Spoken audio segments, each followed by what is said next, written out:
Friend, অতিরিক্ত বর্ষার কারণে আমার স্ট্রবেরি গাছগুলো সবই নষ্ট হয়ে যাচ্ছে। দেখুন ফ্রেন্ড, সবই ফাঙ্গাস হয়ে নষ্ট হয়ে যাচ্ছে। তো আমি গাছগুলোকে অন্য জায়গায় রোপণের ব্যবস্থা করব।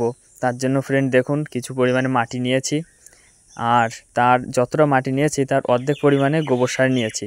এগুলোকে আমি ভালোভাবে মিক্সড করে নেব। এবার নির্দিষ্ট পাত্রে মাটিগুলো ভরে গাছগুলো বসাবো। দেখুন ফ্রেন্ড, আমি একেবারে পুরোপুরি ভরে দিচ্ছি না, পাত্রটা একটু খালি রাখছি, কারণ যখন প্রচণ্ড রৌদ্র পড়ে তখন জল দিতে সুবিধা হবে। এখন বর্ষার সময়। দেখুন ফ্রেন্ড, এবার আমি এভাবে সমস্ত গাছগুলোকে লাগিয়ে দিব। আমার এখানে প্রচুর চারা, তোমাদের যদি কারোর চারার প্রয়োজন হয় তোমরা আসো, নিয়ে যাও। আমার সাবস্ক্রাইবারদের আমি ফ্রিতেই চারা দিই।